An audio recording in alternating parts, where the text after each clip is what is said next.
না, না, না।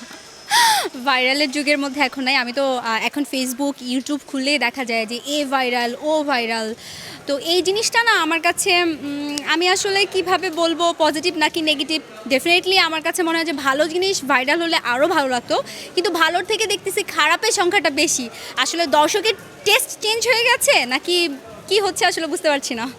ভাইরাল হওয়ার চিন্তাভাবনা যে কেন বেশি এটা আসলে আমি বলতে পারবো না। কিন্তু অনেকেই দেখি এমন ধরনের স্টেটমেন্ট দিচ্ছে যে স্টেটমেন্টটা আসলে তার দেওয়া উচিত না, বা কথা বলতে গেলেও একটু ভেবে চিন্তে কথা বলা উচিত। সেই দিকটা লক্ষ্য না রেখে সবাই শুধু এখন ভাইরালের পেছনেই ঘুরছে এবং এমন ধরনের স্টেটমেন্ট দিচ্ছে যেটা আসলে আমি এটা নিয়ে আসলে কমেন্ট করতে চাচ্ছি না।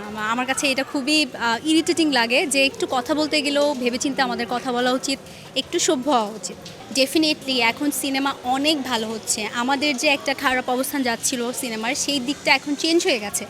এখন মানে আমি বললে ভুল হবে, সবারই এখন লোভ যে সিনেমায় কাজ করবে, কারণ সিনেমার আসলে বড় পর্দার ব্যাপারটাই আলাদা। সো আমার চিন্তা ভাবনা আছে যদি এরকম সুযোগ কখনো পাই ডেফিনেটলি কাজ করব।